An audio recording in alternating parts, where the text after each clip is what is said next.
الكريم الودود المجيد الباعث الشهيد الحق الوكيل القوي المتين الولي الحميد المحسن المبرئ المعيد المحيي المميت حي القيوم واجد الماجد الواحد الأحد الصمد القادر المقتدر المقدم المؤخر الأول الآخر الظاهر الباطن الوالي المتعال البر التواب المنتقم العفو الرؤوف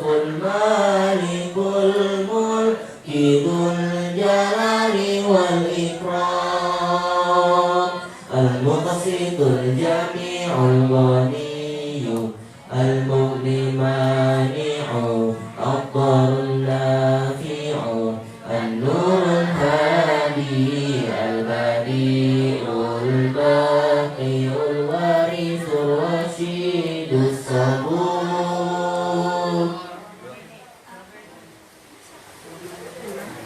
أعوذ بكلمات الله التامات من شر ما خلق أعوذ بكلمات الله التامات من شر ما خلق أعوذ بكلمات الله التامات من شر ما خلق بسم الله الذي لا يضر مع اسمه شيء ولا في السماء وهو السميع العليم بسم الله الذي لا يضر مع اسمه شيء ولا في السماء وهو السميع العليم بسم الله الذي لا يضر مع اسمه شيء في الأرض ولا في السماء وهو السميع العليم رب أعوذ بك من همزات الشياطين وأعوذ بك رب أن يحضرون رب أعوذ بك من همزات الشياطين وأعوذ بك رب أن يحضرون رب أعوذ بك من همزات الشياطين وأعوذ بك من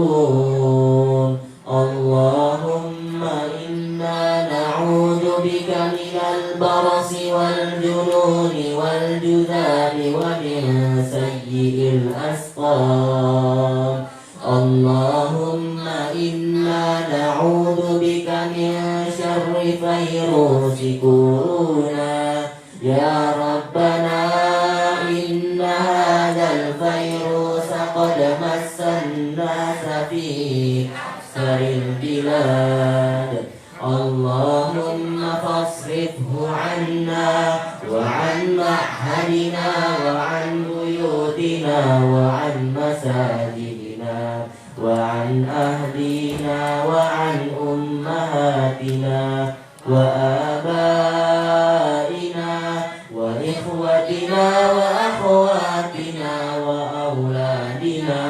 وبناتنا وأزواجنا وذرارينا إذنا وعلمائنا وحبائبنا وشيوخنا ومشايخنا وطلابنا وطالباتنا وجماعاتنا وأطبائنا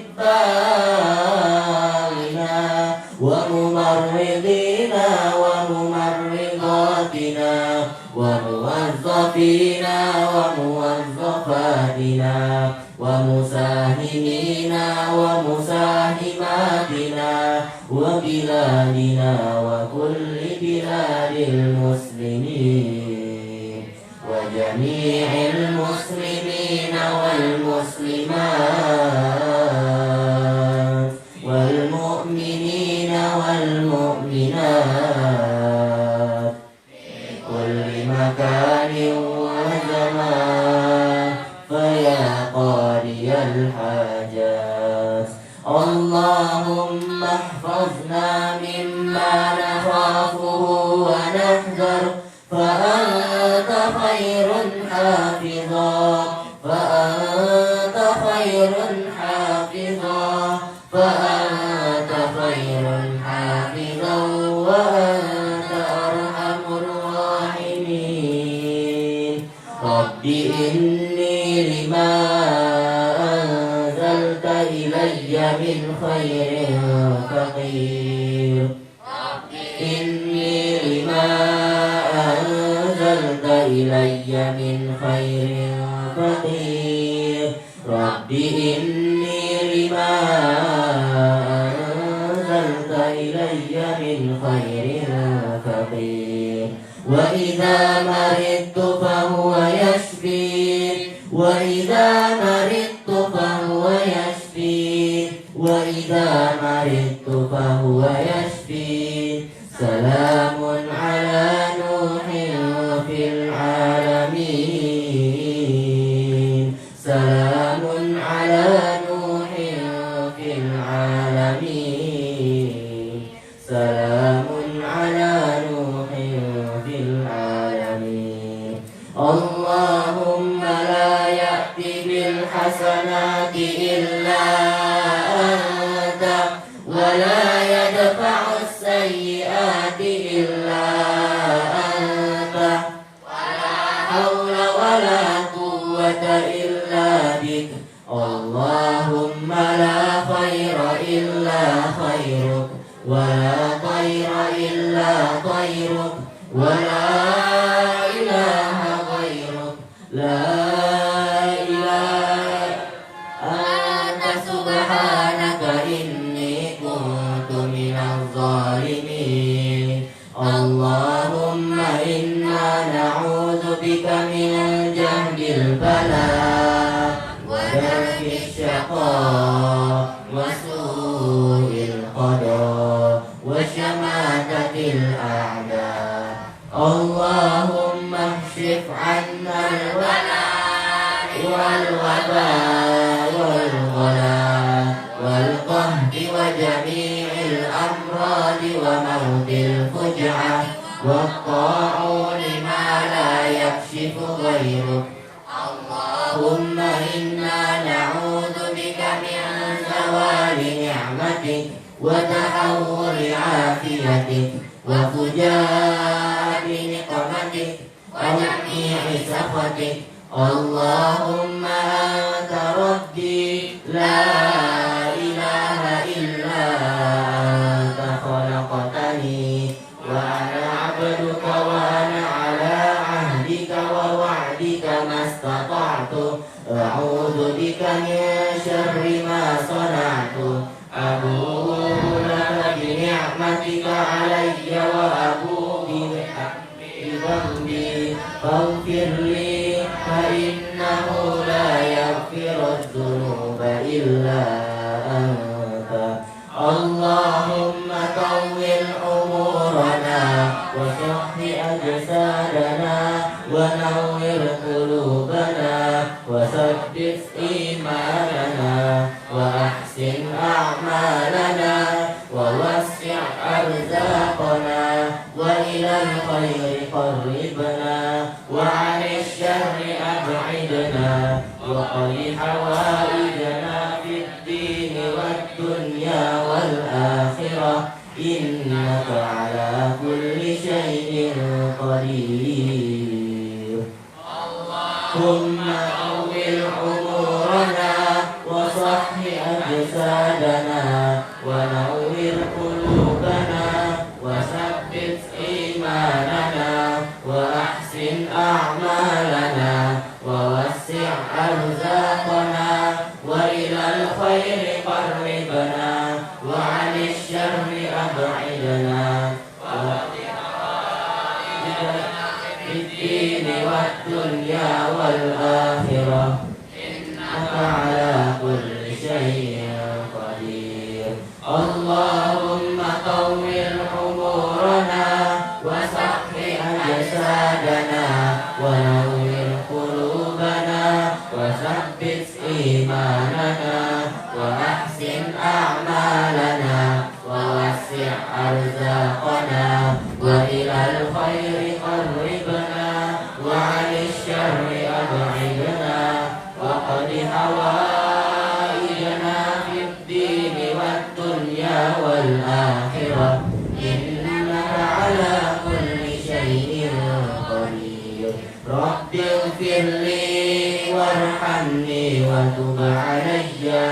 رب اغفر لي وارحمني وتب علي. رب اغفر لي وارحمني وتب علي. ربنا آتنا في الدنيا حسنة وفي الآخرة حسنة وقنا عذاب النار.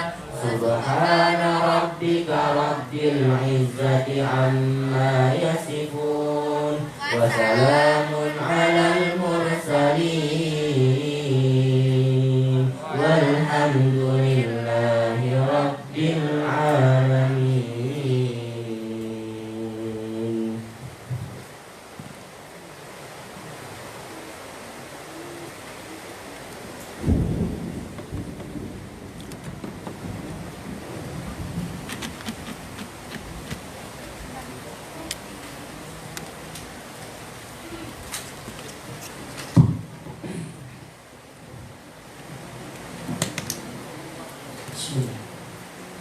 Assalamualaikum warahmatullahi wabarakatuh.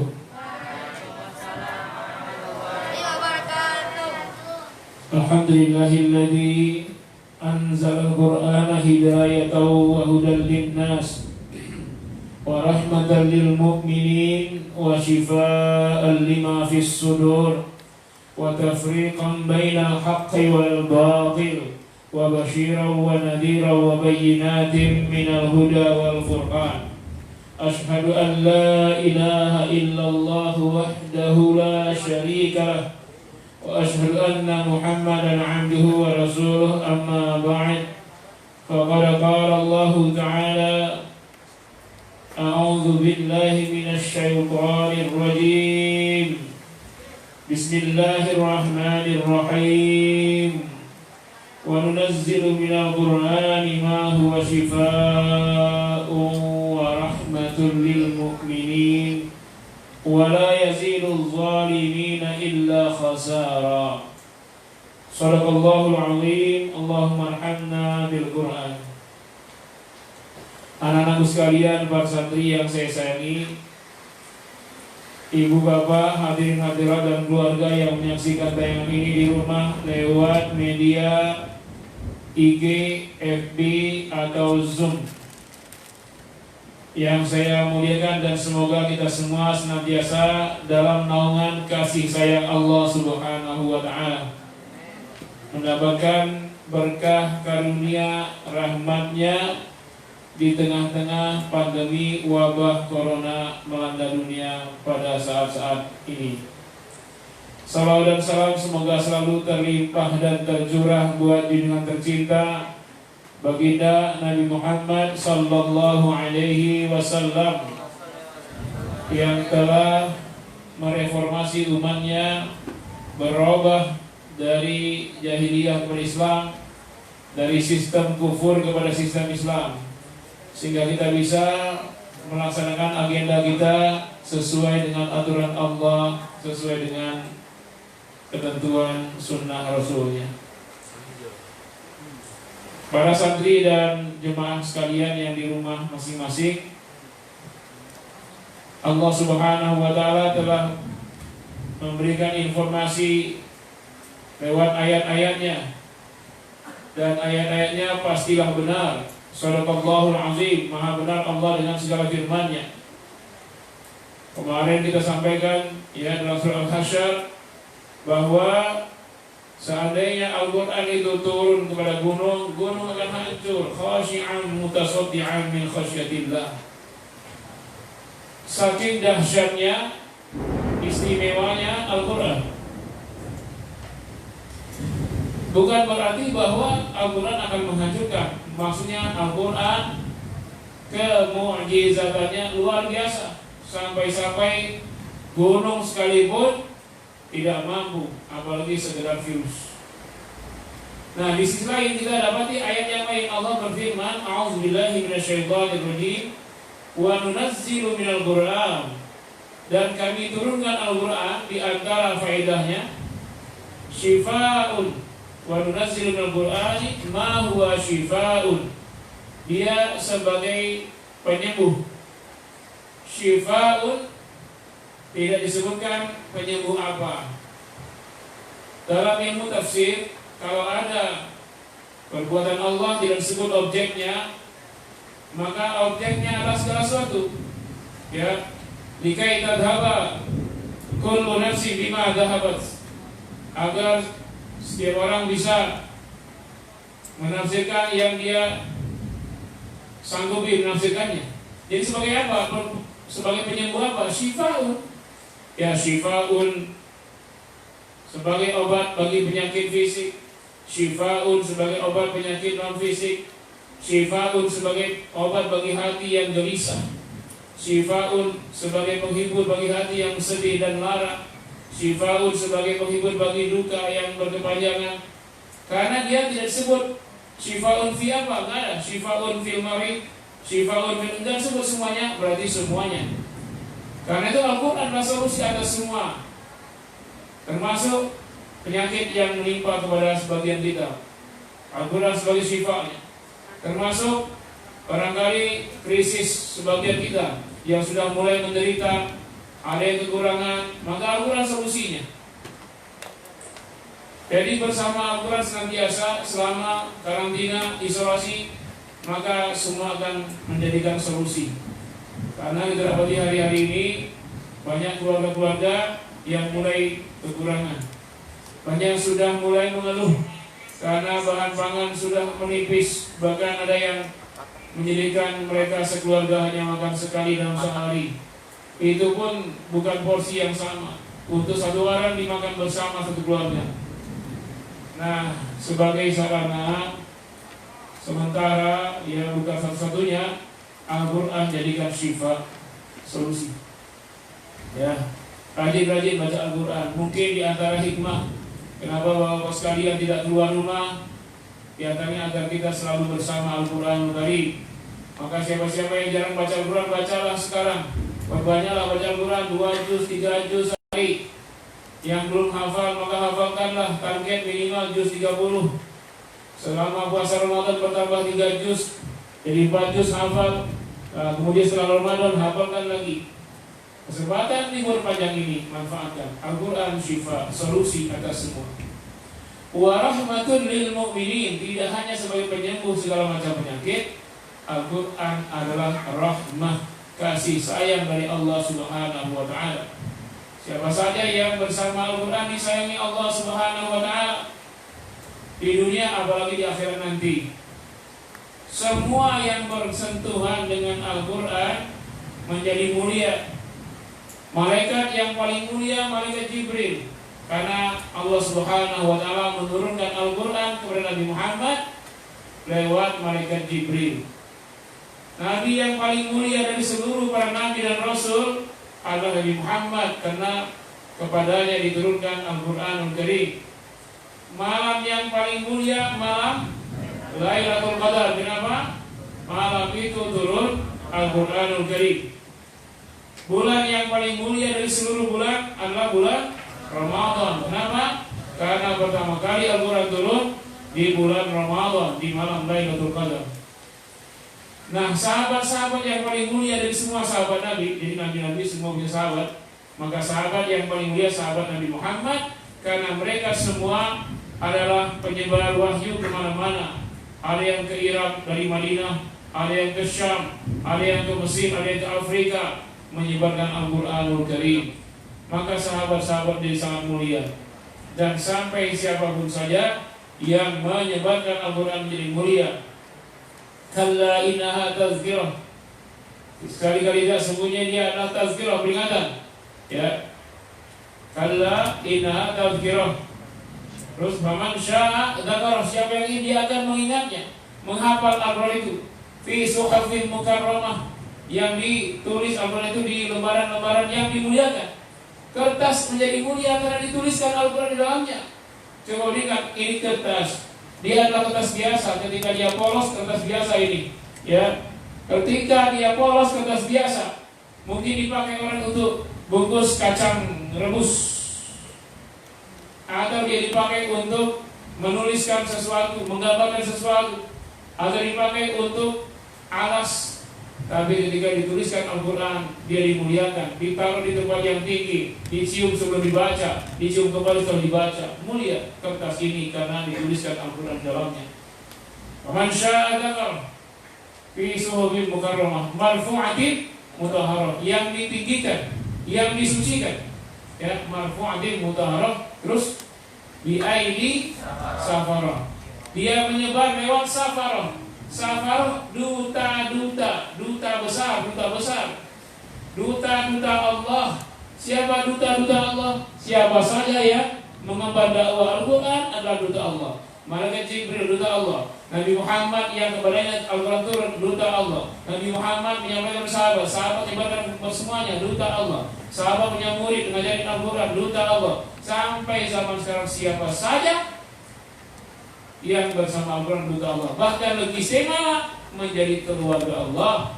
Karena baginda bersabda, inna lillahi ya ahlina minan nas ya fil ardi, sebenarnya Allah punya keluarga-keluarga dari kalangan manusia di muka bumi ini. Qalu man hum ya Rasulullah, sahabatnya siapa mereka ya Rasul?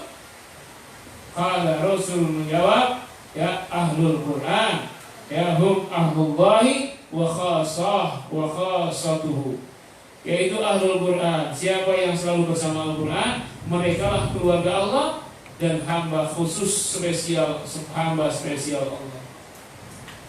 Bayangkan mas sekalian, kalau kita, ya tentu saja bukan keluarga biologis, kalau kita bersama Al-Quran, kita menjadi keluarga Allah. Apakah Allah tega lalu menyengsarakan keluarganya di bumi ini, lalu digerogoti virus, lalu disengsarakan? Insya Allah, Allah selalu menjaga, karena kita menjaga ayat-ayatnya, karena kita menjaga wahyunya, kita menjaga firman-firmannya, maka kita pasti dijaga oleh Allah Subhanahu wa Ta'ala. Nah, inilah ya Al-Quran sebagai pedoman solusi dalam kehidupan seluruh aspek kehidupan manusia. Dan Al-Quran dijelaskan oleh sunnah Rasulullah. Jadi kita tidak bisa langsung tafsirkan, kita ketahui, kita pahami Al-Quran lewat ya pemahaman Nabi Muhammad, yaitu di hadis-hadisnya. Dan kita baca, kita bahas di antara hadis-hadis Nabi termaktub di dalam kitab Riyadhus Shalihin, yang kita bahas sampai hadis keempat. Sekarang ya hadis keempat. Sebelumnya hadis ketiga tentang hijrah, yang tentang Futuh Makkah, la ya hijrata min Makkah. Ya, tidak ada hijrah dari Makkah ke Madinah kembali karena Makkah sudah menjadi darul Islam. Itu hadisnya, la hijrata ba'dal fathi, tidak ada hijrah setelah futuh. Sekarang hadis keempat. Ya. Hadis keempat. Bismillahirrahmanirrahim.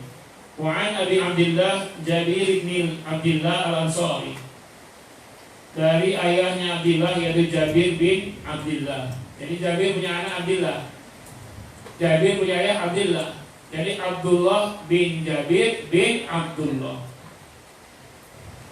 Nah, ini yang meriwayatkan hadis ini sahabat, yaitu Jabir bin Abdullah Al-Ansari radhiyallahu anhuma. Qala, beliau berkata, kunna ma'an Nabi sallallahu alaihi wasallam fi ghazatin. Kami pernah bersama Nabi sallallahu alaihi wasallam pada suatu ghazah, perang jihad fisabilillah yang dipimpin Rasul. Faqala, maka Rasul berkata, inna bil madinati larijalan, Sesungguhnya di Madinah terdapat banyak rijal, banyak laki-laki, masirtum masiran, mereka tidak menempuh jalan seperti kalian menempuh jalan, tidak menempuh jalan perjalanan jihad. Wala qata'tum wadiyan, tidak menuruni lembah sebagaimana kalian menuruni lembah. Illa kanu ma'akum, akan tapi mereka semua senantiasa bersama kalian. Jadi ada di Madinah tidak ikut jihad, tapi kata Nabi mereka selalu bersama kalian. Habasahumul maradu, kenapa mereka tidak bersama kalian secara fisik? Karena sakit telah menghalangi mereka. Ketika berangkat jihad, ada yang demam panas, mau berjihad dilarang Nabi, kamu sakit, tak bisa.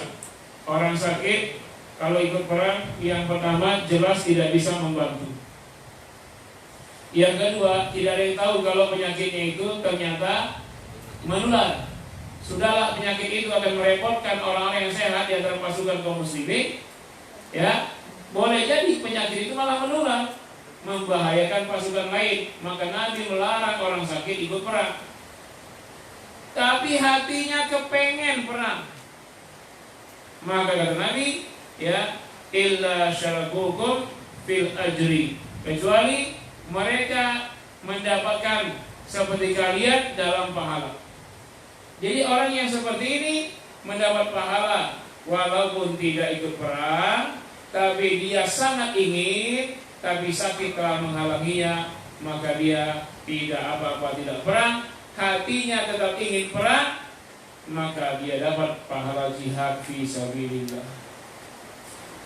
Kenapa tidak ikut perang? Karena terhalang penyakit. Lalu di mana kau dapat pahala? Letak di mana? Letak di niat.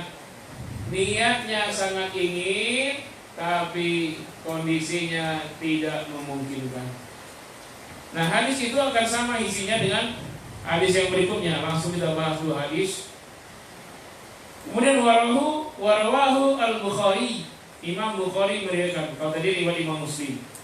An Anasin radhiyallahu anhu. An Anasin radhiyallahu anhu. Kalau tadi hadis dari Jabir, sekarang dari Anas. Kalau Jabir bin Abdullah, Anas bin Malik radhiyallahu anhu qala, dia telah berkata, raja'na min ghazwatin, kami baru saja perang. Ketutupan. Min ghazwati Tabuk, kami baru saja pulang dari perang Tabuk. Perang Tabuk setelah Futuh ya? Ya, tahun ke-9 ya. Ma'an Nabi sallallahu alaihi wasallam, ya, ketika perang dipimpin Nabi sallallahu alaihi wasallam, faqala, beliau bersabda, inna aqwaman khalfana, sesungguhnya ada kaum, aqwaman jamak kaum, kaumun satu kaum, qaumani dua kaum, aqwaman banyak kaum, berarti banyak. Khalfana di belakang kita. Di belakang kita maksudnya tidak ikut perang. Bil Madinati, mereka masih tinggal di Madinah.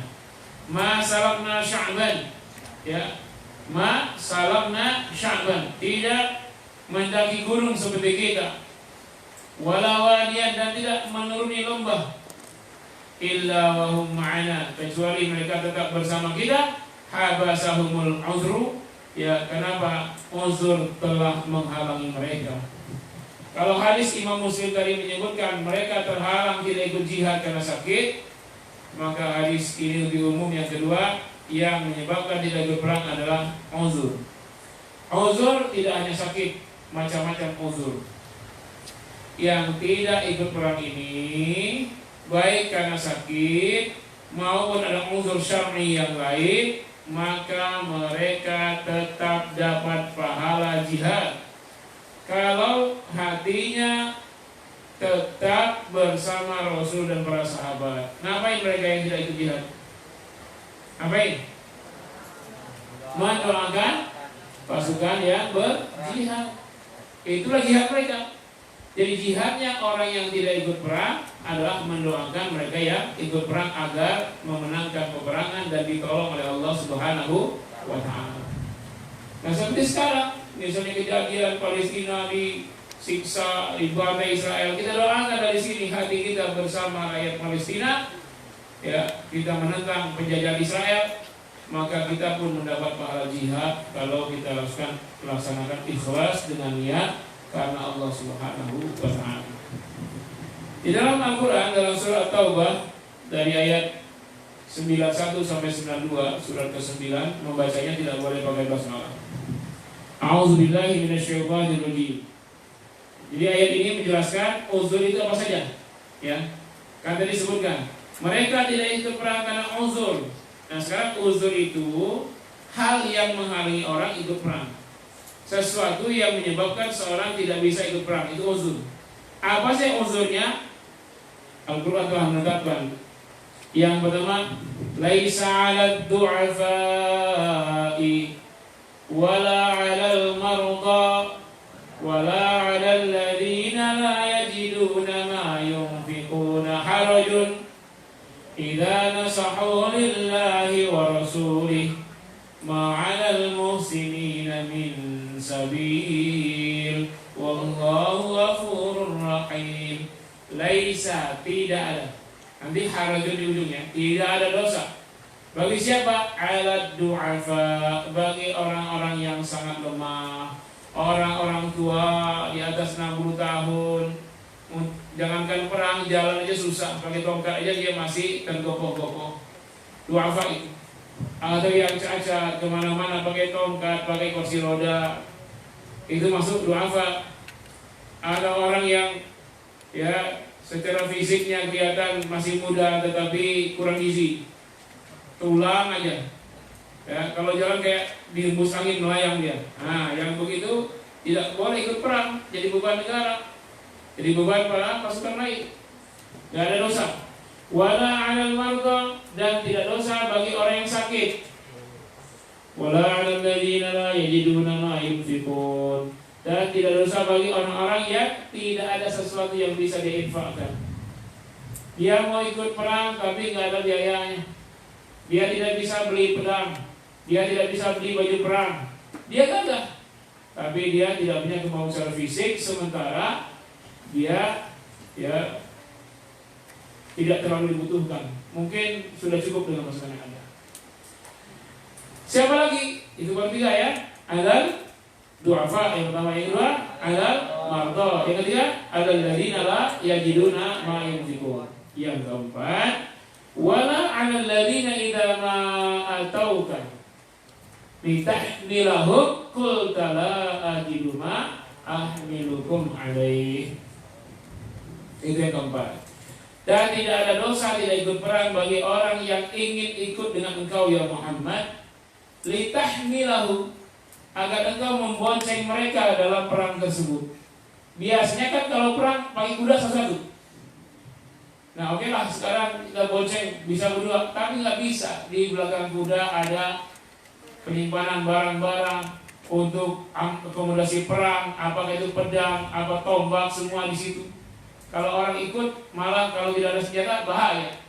Nah, kalau orang ikut sedang ikut, gimana mau perangnya? Dia sendiri tidak punya kuda, ingin ikut. Kulta, kata Nabi, la ajidu ma ahmilukum alaih, saya tidak punya apa yang bisa membonceng anda ikut ke perang ini. Tetapi orang yang mau ikut Nabi, ikut perang tapi tidak punya kendaraan, ketika mereka tidak ikut perang, tawallau, mereka kembali ya dengan kondisi apa? Wa ayunuhum tafidu minad dam'i hazanan, dan air matanya meleleh, air matanya bergelimang, air matanya bersedih, sangat sedih karena tidak ikut perang membela Rasulullah. Ya, tidak bisa ikut perang membela agama ini. Hatinya begitu hancur, ya Allah, saya ingin sekali, padahal dia gagah, cuman nggak punya kendaraan. Apalagi dari Madinah ke Romawi jauh, ke Persia jauh, ya akhirnya jalan kaki nggak mungkin. Nggak mungkin sebagian naik kuda, sebagian jalan kaki kalau kita keluar, ya kecuali dekat kayak Badan. Ini jauh Persia misalnya, Romawi. Maka dia berlinang air matanya, sedih. Kenapa sedih? alla yajidu ma yunfiqun, karena tidak ada yang bisa diinfakkan. Nah, orang yang seperti itu namanya uzur, duafa atau lemah. Yang kedua sakit, yang ketiga tidak punya apa yang diinfakkan, yang keempat ikut yang lain pun nggak bisa. Nah, ini namanya uzur syar'i yang dibenarkan tidak ikut perang. Tetapi orang seperti ini, jika hatinya niatnya ingin membela Islam, maka yang dihukumi niatnya itu, maka dia dipandang sebagai pembela agama Allah juga walau tidak ikut perang, asal hatinya ikhlas karena Allah dan mendoakan mereka yang berjihad fi sabilillah. Nah, sama kayak kita sekarang, kita tidak bisa berkontribusi untuk menyelesaikan perkara corona ini ya. Ya, kalian niatkan dengan isolasi ini, dengan isolasi mandiri kita ini di pondok sudah 31 hari ini, kalian menyelamatkan diri sendiri dan orang banyak, maka kalian termasuk orang yang sudah berjihad berperang melawan corona. Walaupun di rumah sendiri saja, ya tidak ngapa-ngapain, tapi niatkan supaya corona ini selesai. Maka ini termasuk diantaranya, asal niatnya ikhlas karena Allah SWT, ya, dengan niat yang baik. Nah, jadi kalau di zaman Nabi perangnya langsung menghadapi pasukan kafir, maka kita sekarang perangnya melawan virus-virus yang mengganggu. Ini jihadnya ya.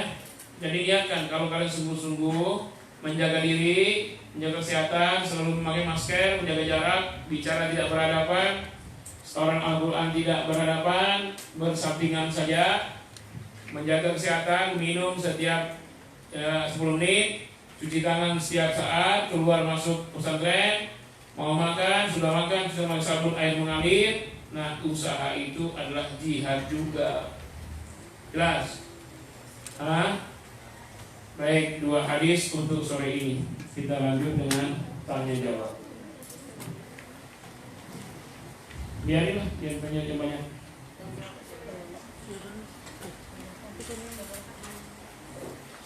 Tapi ini masih banyak hadisnya ya. Apa? Ada namanya? Silakan Pak RT. Dari Mama Sada. Mama Sada. Assalamualaikum. Apakah aksi demo dan aksi-aksi lain yang menyerukan suara rakyat atas kezaliman pemerintah dimasukkan ke dalam berjihad? Apakah demo dengan menyalurkan aspirasi rakyat itu termasuk berjihad? Untuk apa dia demo? Kalau dia demo hanya untuk menggulingkan satu orang dan menaikkan satu orang, itu tidak jihad. Kalau itu unsurnya politik keinginan. Tapi kalau dalam rangka membela rakyat ini agar mereka hidup sejahtera di bawah naungan syariat, ya boleh jadi. Jadi bukan karena orangnya, tapi karena ingin menegakkan syariat Allah SWT. Jadi bukan karena ingin nafsu syahwat berpuasa. Dan lihat kenapa ada berdemo. Apakah ada miskin orang lain, ada penunggang gelap? Kalau ada ya berarti kita ikut agenda orang. Kita itu berjuang ikut agenda Allah dan Rasul. Agenda Allah Rasul tanpa kekerasan, tanpa penindasan. Perangnya itu bukan fisik tapi pemikiran. Ada berpikir ini solusi. Ya. Ya, sekali luruskan dulu niatnya, jangan ikut-ikutan dalam agenda yang enggak jelas. Ya. Lihat dulu siapa yang menggerakkan, ormasnya apa, ya, tujuannya apa. Jangan-jangan kita jadi alat untuk menurunkan seseorang dan menjadi alat untuk menaikkan seseorang yang lain. Apakah jika sedang azan kita tiduran nanti jenazahnya berat? Kalau azan Anda tiduran kenapa? Kalau tidurnya sengaja itu melalaikan azan, melalaikan. Dan dosa lalai termasuk dosa melalaikan sholat. Fawailul lil musallin. Mestinya sudah bangun setelah azan, jangan tiduran. Ya. Langsunglah menuju sholat. Ya, kalau Ustaz agak telat memang guru tahu. Ustaz kalau mandi lama kering keringatnya, makanya qobliyahnya di kamar sambil dibawa sedikit. Kalau kalian lihat, oh pas udah komat belum tiba, saya sudah qobliyah di kamar. Afwan Ustaz, apakah ketika perang kita boleh menyamar untuk menjadi pasukan lawan? Boleh. Itu strategi. Bohong yang boleh, lagi perang itu boleh. Ya. Kita pura-puranya nyerang lewat utara, tahu-tahu lewat selatan. Nabi Muhammad ketika hijrah itu kan strategi. Keluar dari rumah, ya, disuruh Ali tidur situ, Nabi hijrah. Keluar rumah, harusnya belok kanan ke Madinah. Nabi itu ke Gunung Sur, ke gua Jabal Sur, ya. Nah di Jabal Nur, ya. Jabal Nur itu belok kiri, Nabi naik gunung. Orang-orang macam Nabi belok kanan semua, sampai 3 hari di situ. Lah orang belok ke kanan semua nyari-nyari ya, kemana Muhammad nggak ketemu, nggak dapat. Kenapa? Sudah dipastikan oleh musuh Nabi ke kanan. Tapi Nabi itu belok ke kiri, mampir 3 hari di Jabal Nur, di Jabal Nur, ya. Nabi strategi, orang sudah nyari ke kanan, itu termasuk dalam jihad, karena hijrah itu jihad. Apalagi perang boleh, tidak pura-pura nggak ada senjata, kita ada senjata rahasia.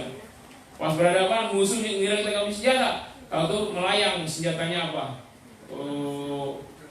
Kayak senjata ninja, ting, nah musuh kena. Boleh, ya.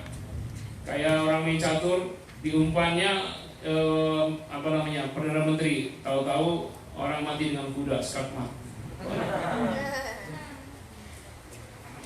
Apakah ada dalil yang tidak membolehkan kita tiduran ketika azan? Ini ngapain? Kok tiduran tidak boleh tiduran? Bukan tidak boleh, memang sudah mendekati. Kalau sudah mau dekat sholat, jangan tiduran. Nggak perlu dalil lagi itu. Yang sudah jelas dalam agama nggak perlu dalil lagi. Masa mau tiduran pas azan? Tidur itu jauh sebelum. Makanya pas waktu tidur. Ada dalil yang melarang kita tidur waktu azan? Itu maka cari dalil lagi. Nggak perlu cari dalil yang begitu. Ada pertanyaan dari Facebook? Ya. Dari Uminya Haura dan Mazaya. Langganan tuh siapa? Mana Mazaya? Haura. Uminya yang Abi nanya nih. Habis dari Abinya. Ketika Islam tegak, lalu ada wilayah negeri Muslim yang diperangi Darul Kufur, perintah jihad berlaku untuk seluruh rakyat yang ada di Darul Islam, baik Muslim dan non-Muslim non-Muslimkah? Atau karena sekarang ada tentara, perintah jihad hanya untuk tentara yang memiliki ilmu berperang? Kalau ada negeri Muslim yang masih tertindas di negeri lain orang Muslim, maka kita harus bebaskan ketika kita sudah mempunyai sistem Islam. Apakah kewajiban rakyat dan tentara? Tentara terlatih lah lebih dahulu. Seandainya kekurangan tenaga, baru sukarelawan, mujahidin. Nah, yang dapat zakat dalam asnaf zakat, apa ayatnya surat atau ayat 60 ya? Innamas shadaqatu lil fuqara'i wal masakin wal 'amilina 'alaiha wal mu'allafati qulubuhum wal gharib wa fir riqab wal gharimin wa fi sabilillah wa fi sabilillah. Maksudnya sukarelawan yang ikut jihad, mereka tidak digaji, itu dapat zakat. Tapi kalau tentara rutin yang digaji bulanan enggak dikasih zakat, tapi mereka wajib berjihad. Terlatih dulu, masa nggak terlatih? Jadi langganan bom kalau nggak terlatih. Yang terlatih, kalau kurang baru dilatih sukarelawan jadi mujahidin. Bagaimana kalau bulan Ramadan ini masih wabah? Orang di luar sana sholat tarawihnya di mana? Di rumah. Justru tidak ada wabah saja. Nabi sholat berjamaahnya di malam Ramadan cuma 3 malam. Ya kan? Sholat tarawih Nabi 3 malam. Jadi lebih utama di rumah. Ya. Dari Uminya Amar dan Nasya. Dari Uminya Nasya. Ustaz, apa bedanya fa'i, usyur, dan kharaj? Apa yang fa'i, usyur, kharaj? Fa'i tebusannya. Fa'i tebusan dari orang-orang kafir di wilayah Islam. Usyur apa usyur? Kalau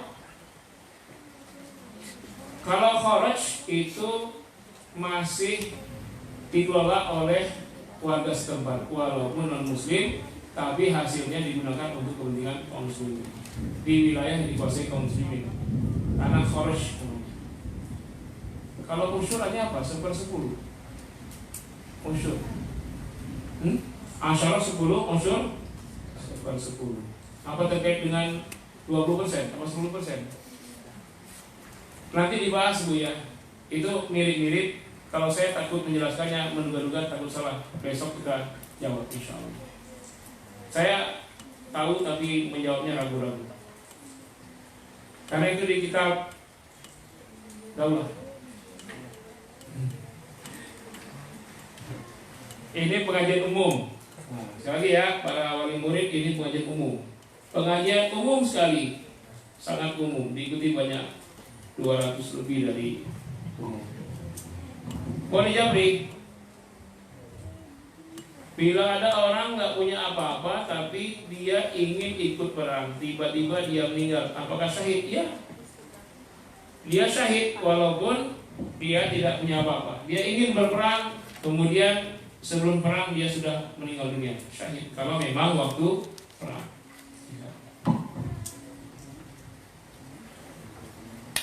Cara sebaik-baiknya kabur dari perang.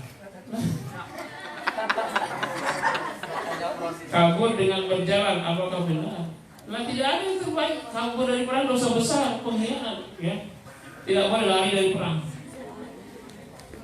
Masa kabur dari perang? Iya. Satu saja ya, ini 3 pertanyaan, satu orang satu. Yang Ustaz jawab satu aja. Ustaz pilih aja. Apa hukumnya memakai mukena saat sholat wajib lumbah? Mukena itu bahasa kita. Yang penting seluruh aurat wanita tertutup kecuali apa yang terlihat, wajah telapak tangan. Mau melegalkan kalau udah pakai alat sholat di sini. Oh, nggak boleh ya, di sini tak boleh sholat walaupun kalian jilbabnya selebar-lebarnya tetap pakai mukena. Nggak ada kaitan dengan hukumnya. Begini, kalian di sekolah di pesantren ada pakaian, misalnya Senin pakainya putih biru. Nggak usah cari dalilnya, ada di ayatnya nggak, hadisnya yang mewajibkan, nggak perlu. Itu sudah aturan sekolah. Sama kayak di kantor, kan ada seragam. Ya seragam hari Senin apa? Ya pakailah itu. Nggak usah tanya dalilnya. Kalau dalilnya cukup aurat tertutup sah. Tapi masalahnya bukan soal dalilnya. Kayak begini, masa di pesantren diwajibkan sholat tahajud, padahal sholat tahajud itu dalilnya tidak wajib. Bukan soal wajib tidak wajibnya, ini kan pembelajaran. Semuanya wajib sholat tahajud, walaupun sholat tahajud hukumnya sunnah. Jangan kalian berdebat dulu. Wah, Ustaz mewajibkan, padahal Nabi mensunahkan. Ikut Ustaz atau ikut Nabi? Jangan begitu. Nanti kalau kalian sudah keluar pesantren, baru kalian terapkan. Bagi orang yang sudah terbiasa, maka dia merasa wajib untuk, bukan wajib, merasa wajib untuk ikut sholat tahajud. Ada yang kurang kalau dia nggak sholat. Jangan ini cara mencari helah namanya. Untuk tidak berbuat, dia cari, oh di hadis nggak ada, dia nggak ada. Ustaz, kan yang sakit tidak ikut jihad, tapi tetap mendapat pahala jihad jika saat sakit itu dia meninggal, dia masih sama. Iya, syahid kalau dia karena terhalang tadi. Dia sangat ingin terhalang, tapi jangan alhamdulillah sakit sehingga tidak jihad. Nah, jangan ada perasaan itu. Kalau ada perasaan itu munafik namanya. Ya. Jadi letaknya di mana? Di hati. Ya. Dari ibunya Kirana kelas 2 Kutap. Ibunya Kirana. Assalamualaikum Ustadz, jihad dalam bentuk apa saja yang bisa dilakukan oleh kaum perempuan sesuai dengan yang disarankan atau disunahkan Rasul? Jihad bagi perempuan, ya ada sih wanita yang berjihad perang ada, tapi itu tidak disarankan. Kalau nanti terjadi jihad fisabilillah, perempuan bisa bagian akomodasi, konsumsi, kesehatan, dengan tetap menjaga kehormatannya, jangan sampai terbuka auratnya. Bagian masak, dapur masak, dapur umum, bagian kesehatan. Nah, kalau dia di rumah mendoakan dengan sebaik-baiknya. Tema kita ini tema niat ya. Hanya saja terkait dengan jihad. Jadi, Ustaz, apakah sikap kami terlalu berlebihan jika ada tamu ke rumah? Kami cukup memberinya di gerbang saja karena terlebih saya sangat khawatir dengan kondisi sekarang ini untuk menerima tamu. Iya, Karena kita sedang isolasi di rumah masing-masing, tamu hanya sebatas pagar rumah. Ya memang kita harus menghormati tamu. Itu hadisnya man kana yu'minu billahi wal yawmil akhir falyukrim dhaifahu. Memuliakan tamu. Sekarang memuliakan tamu dengan lisan, tidak berjabatan tangan, apalagi berdekatan. Dan dia menghormati kita juga, sama karena kita sama-sama diisolasi. Jadi kalau misalnya datang tamu di luar pagar saja, mereka pun mafhum. Kalau sekarang ada tidak mafhum, berarti dia tidak menggunakan akalnya. Ya, jangan berlebihan minta dihormati, tapi kita tetap harus menghormatinya dengan lisan. Waalaikumsalam warahmatullahi wabarakatuh. Ada apa keperluannya? Sama-sama pakai masker ya, dengan jarak 1,5 meter dan luar. Nah, kebutuhannya apa? Penuhin. Setelah itu tamu juga tidak boleh tidak tahu diri. Ini bukan masa normal, ini masa wabah. Jangan bertamu melebihi 3 menit. Sekarang ini ya, cukup sampaikan masalahnya apa, to the point. Kalau tidak ada kepentingan, jangan bertamu. Kenapa? Kita harus di rumah kan? Kalau bertamu berarti keluar rumah. Masa ini masa pandemi. Kalau ada yang penting sekalipun, kita masih bisa lewat WA. Untuk apa ketemuan? Mungkin Anda tidak kena infeksi corona, tapi di jalanan kita tidak tahu karena tidak ada yang steril sekarang ini. Ya, ada steril ya, barang-barang masuk. Makanya sini semua barang masuk disemprot disinfektan selalu.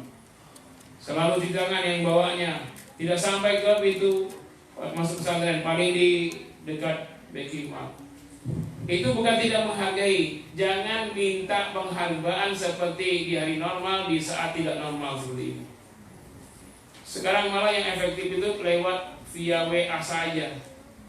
Bahkan lebih hemat, tidak perlu tenaga, tidak perlu waktu. Kalau kita menghormati orang lain ya.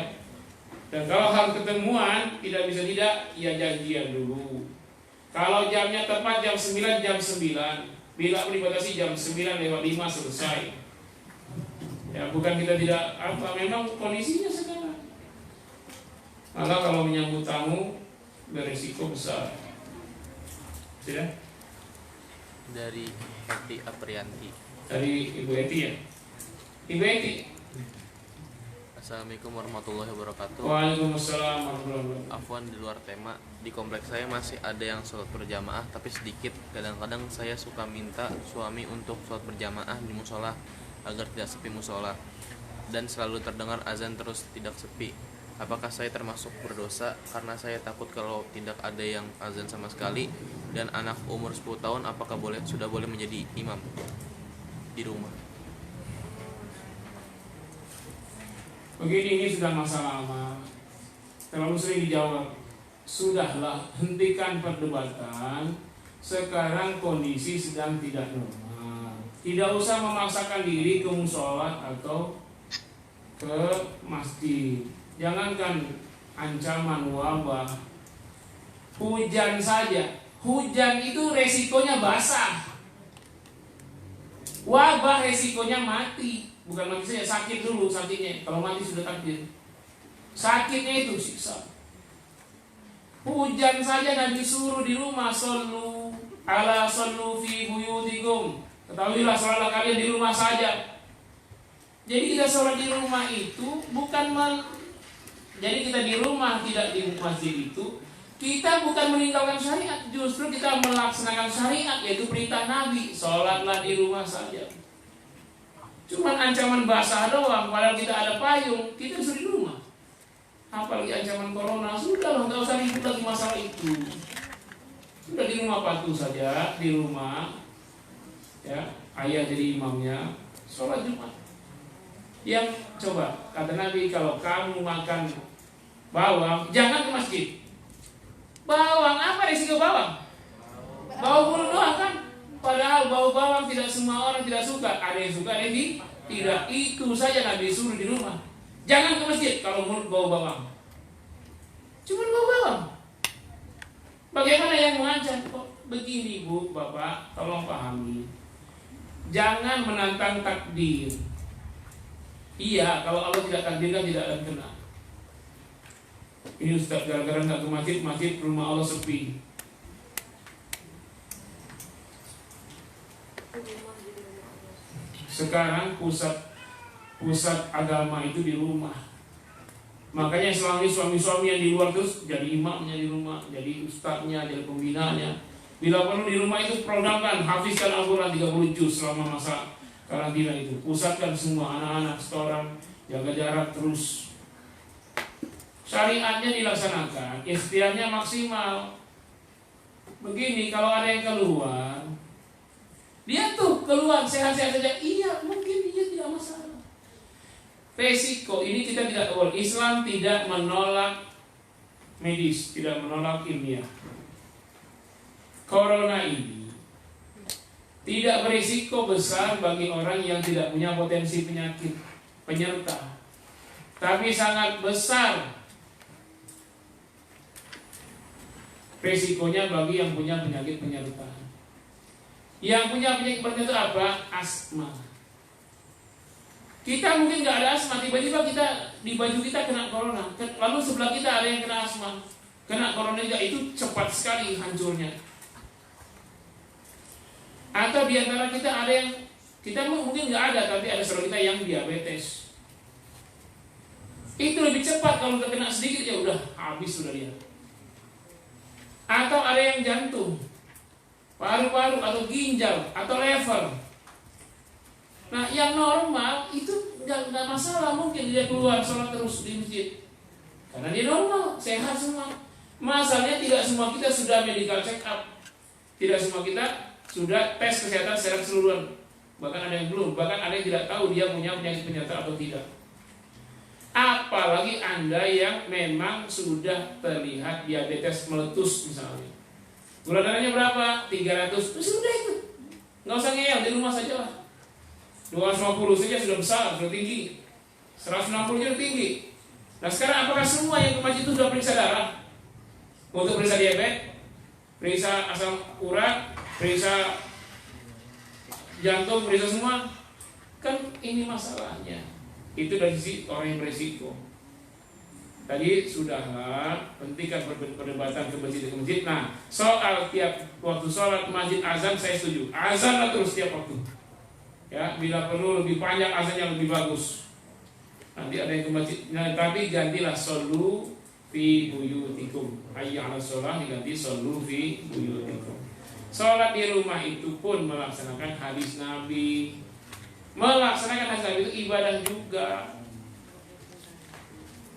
Ya, ibadah itu tidak hanya melaksanakan perintah. Ibadah itu juga menjauhi larangan, itu juga ibadah. Karena dilarang ke masjid, suruh ke rumah saja. Seluruhnya sepakat, seluruh Indonesia misalnya, ya itu hanya sebentar, 14 hari atau 21 hari. Tapi yang di sini ikut, yang sana enggak, yang ngeyel-ngeyel ini masalahnya. Menambah waktu yang ngeyel-ngeyel ini. Masa kita nggak boleh ke masjid? Tuh kemarin hari Paskah di gereja-gereja mereka ngadain misa di depan Istiqlal lagi. Masa Istiqlal nggak boleh Jumatan? Paskah mereka itu setahun sekali. Kita Jumatan setiap Jumat, sebulan 4 kali. Waktu kita Jumatan di bulan Januari Februari, mereka nggak ada Paskah di situ. Nggak usah iri dengan agama lain. Ya kita nggak tahu mereka Paskah rame-rame, nggak tahu mereka tersebar penyakit juga nggak tahu. Iya kan? Mudah-mudahan tidak ada yang kena. Ini banyak benar, nggak usah lagi yang nanya pakai tertulis ya. Ini nggak terjawab, saya banyak banget nih. Apalagi Fatimah banyak gede-gede lagi kelasnya. Jadi kalau nanya sekarang gini ya, nggak usah pakai afwan Ustaz, mohon maaf saya mau tanya di luar tema, nggak usah, langsung itu dulu aja. Maaf saya tidak bacakan yang itunya, saya isinya aja.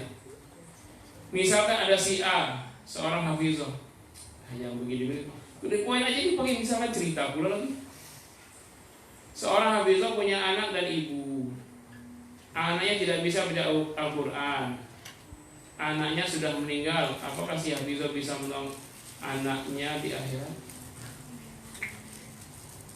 Afwan, misalkan ada si A, seorang hafizah. Si A ini punya anak dan ibu. Berarti dia ada ibunya, ada anaknya gitu. Jadi yang ini anaknya itu neneknya. Gimana ini? Ya, kalau Anda hafizah nanti akan memberi syafaat kepada orang tuanya dapat mahkota. Itu sejauhnya ya. Misalkan jangan buat kayak ujian tes psikologi, tes kemampuan psikologi yang. Kalau kita nguap tapi pakai masker, setannya kesari enggak? Ya enggak lah, baca ta'awuz. Apakah harus tutup mulut pakai tangan? Iya, isyarat aja. Auzubillah. Setannya kesari, hawanya kesari, hawanya.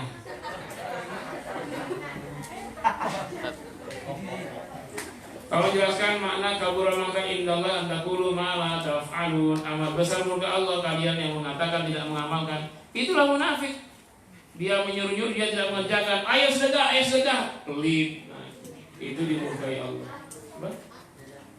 Dari abinya Haura dan Mazaya. Kan saya bilang abinya sekarang. Ya, silakan. Assalamualaikum Ustaz.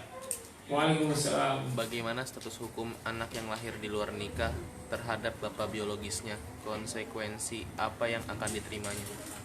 Anak yang lahir di luar nikah, ya itu orang tuanya tidak menjadi wali ketika dia menikah. Yang kedua tidak dapat waris, itu konsekuensinya. Kewajiban orang tua secara biologis memberi makan tetap wajib, ya. Sebenarnya orang tuanya itu kalau sudah beristri ketika masalah itu terjadi, mati dia, kena rajam. Tapi karena nggak diterapkan hukum rajam, dia masih hidup, dia harus bertaubat itu. Taubatnya orang yang menyebabkan anak lahir luar nikah itu dengan taubat nasuha. Lalu taubat seperti biasa, pertama mengakui kesalahan, yang kedua menyesali, yang ketiga berazam tidak akan mengulangi selama-lamanya. Ia tambah satu. Ya Allah, sekiranya tegak syariat Islam, saya mendaftar pertama kali untuk dirajam. Seandainya dia sampai mati ternyata belum tegak syariat Islam, semoga Allah telah terima taubatnya.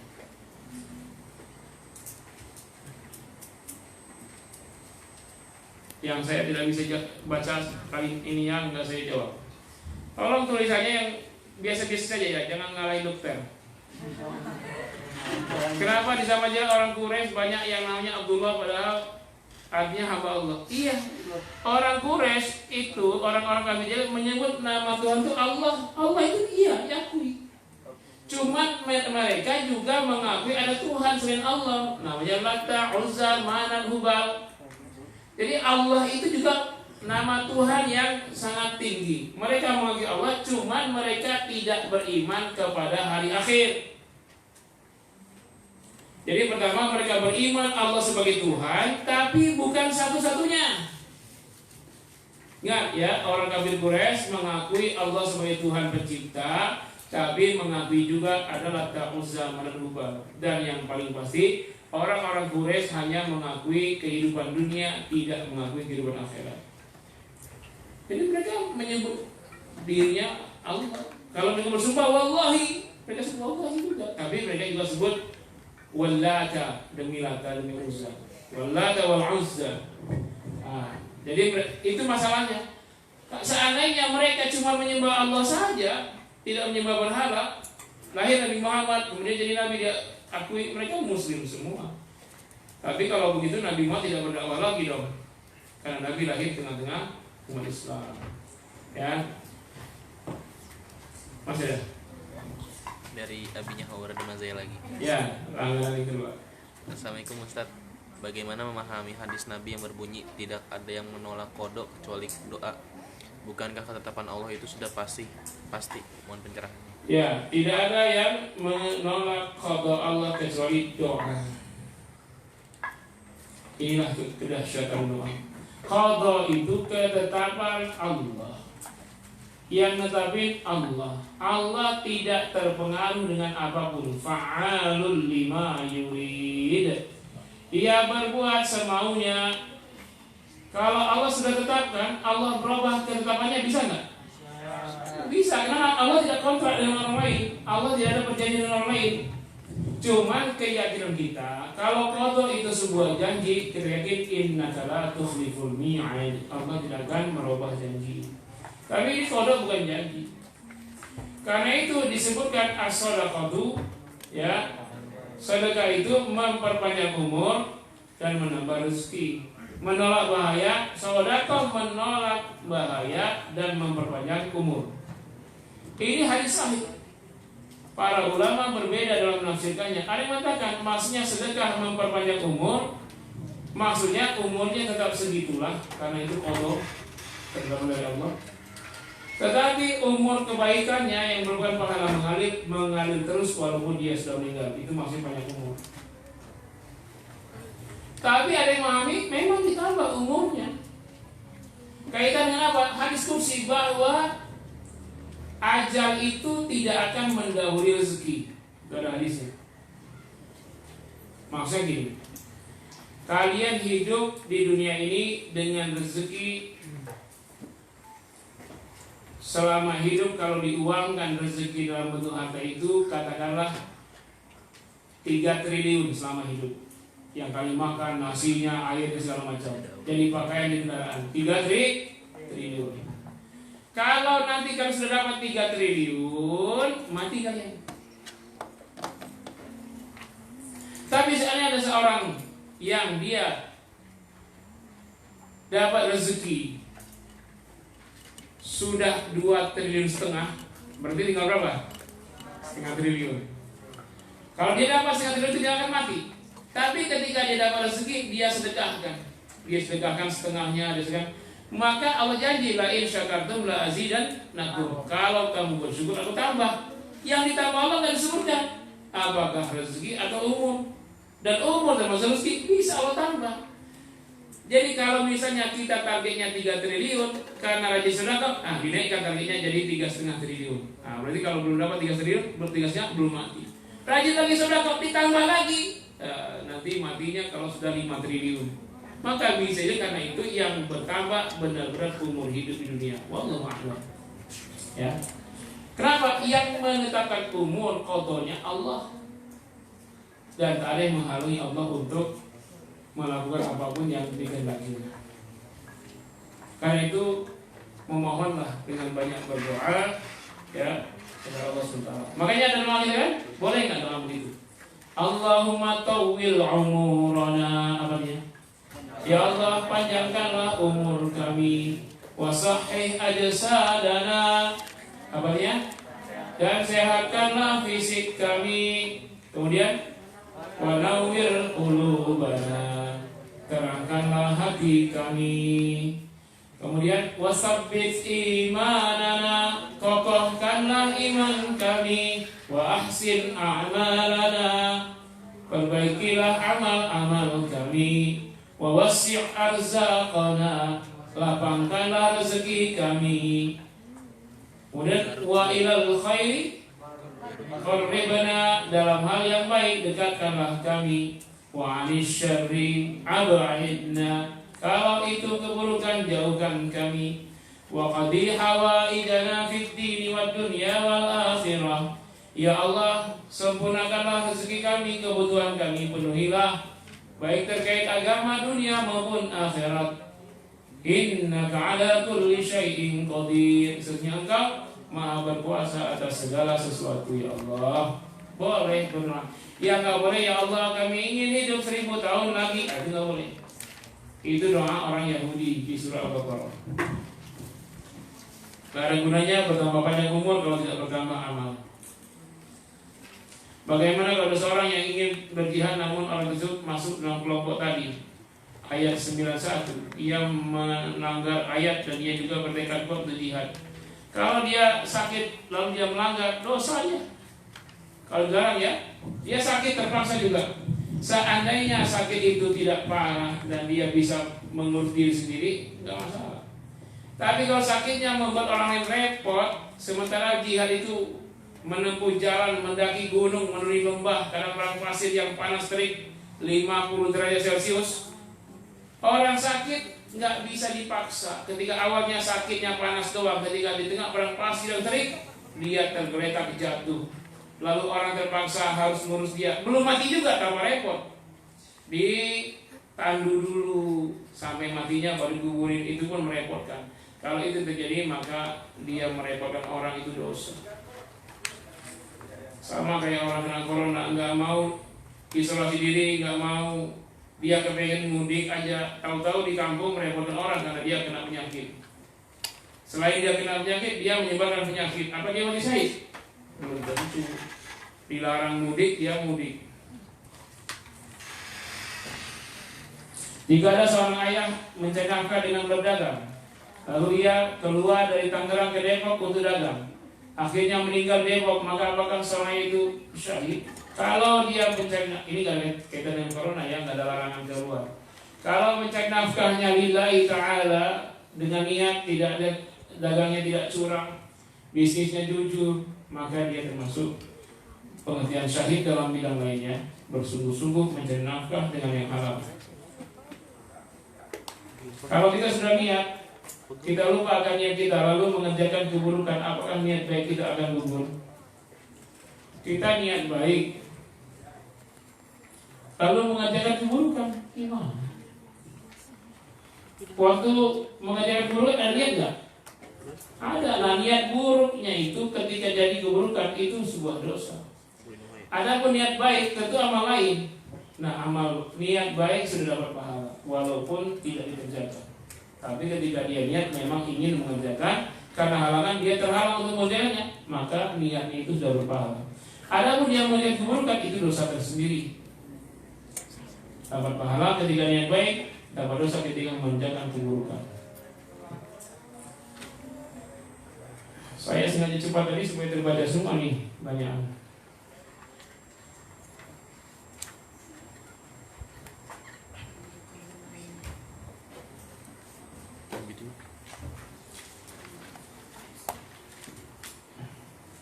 Banyak sekali. Ya. Dari ayahnya Agenia dan Ulino. Ya, dari Agenia. Assalamualaikum Ustadz. Ada anak perempuan yang didapat sebelum nikah dan pada saat dia sudah besar dinikahkan sama ayah biologisnya dan dia juga dapat warisan. Bagaimana hukumnya bagi orang tua yang menikahkan tersebut dan bagaimana status hukum nikahnya? Syarat nikah kan ada wali, ya, wali, 2 mempelai, ijab kabul dan mas kawin. Wali, 2 saksi, ijab kabul, mempelai laki, mempelai perempuan. Nah, masalah di mana? Masalah di wali. Walinya ini wali tidak sah. Artinya dia wali hakim. Ya, ini boleh 2 kemungkinan. Pertama, tidak sah karena tidak tercukupnya rukun. Yang kedua, tidaknya boleh tidak sempurna. Ya, tidak sempurna. Ini ada khilafnya. Jadi yang mesti dilakukan adalah wali hakim, bukan orang tuanya. Terus waris nggak? Tidak sewaris, cuma nikah doang. Dapat waris kan? Dapat waris juga kesalahan, melanggar. Makanya sebuah pelajaran berharga bagi semuanya, jangan pernah berzina, ya. Apalagi sampai lahir anak di luar nikah. Nauzubillah min dzalik. Tapi yang saya aneh ini pertanyaan santri kok ada yang begini. Izin tanya, misal ada seorang berzina yang telah berzina dan dia sudah bertaubat, benar-benar bertaubat dan tidak akan mengulangi perbuatan itu lagi. Lalu kalau kemudian tegak dan dia tidak dirajam karena sudah bertobat, apakah boleh? Itu enggak. Kalau sudah niat ya bertobat, maka berazamlah ya supaya kalau tidak saya minta dirajam. Seandainya sudah minta, ternyata mahkamah syariah memutuskan masa lalumu ya sudah tidak digubris lagi, maka tidak dirajam. Alhamdulillah kalau itu terjadi. Ya, yang penting yang bertobat ini tidak dirajam. Ada yang hakim memutuskan Anda tidak dirajam karena menurut ketentuan mazhab ini Anda dianggap sudah bertobat, nah, maka selesai. Ya. Tapi tetap ada konsekuensi dari bertobat itu dilaksanakan. Konsekuensi dilaksanakan. Kalau saya sudah menghadap hakim lalu hakim tidak melaksanakan, jangan merajam diri sendiri, bunuh diri jadinya. Ya. Kok dari kemarin ada yang nanya soal zina? Ada anak kecil sudah berzina, saya heran ditanya dari siapa? Kalau Anda pelakunya, maka bertobatlah sebenarnya, bertobat dari sekarang. Tidak ada kemungkinan ya zaman sekarang ini ada anak SD yang berzina, ada. lalu masuk PK pula misalnya. Ya. Karena di luar sana itu pergaulan bebas, bahkan anak SD itu di sekolah berdua-dua satu bangku, laki perempuan. Cara barat betul, nggak pakai kerudung. Tahu-tahu berdua itu main handphone lihat porno, berduaan laki perempuan, langsung dia praktekkan, terjadi perzinahan. Nggak menutup kemungkinan begitu.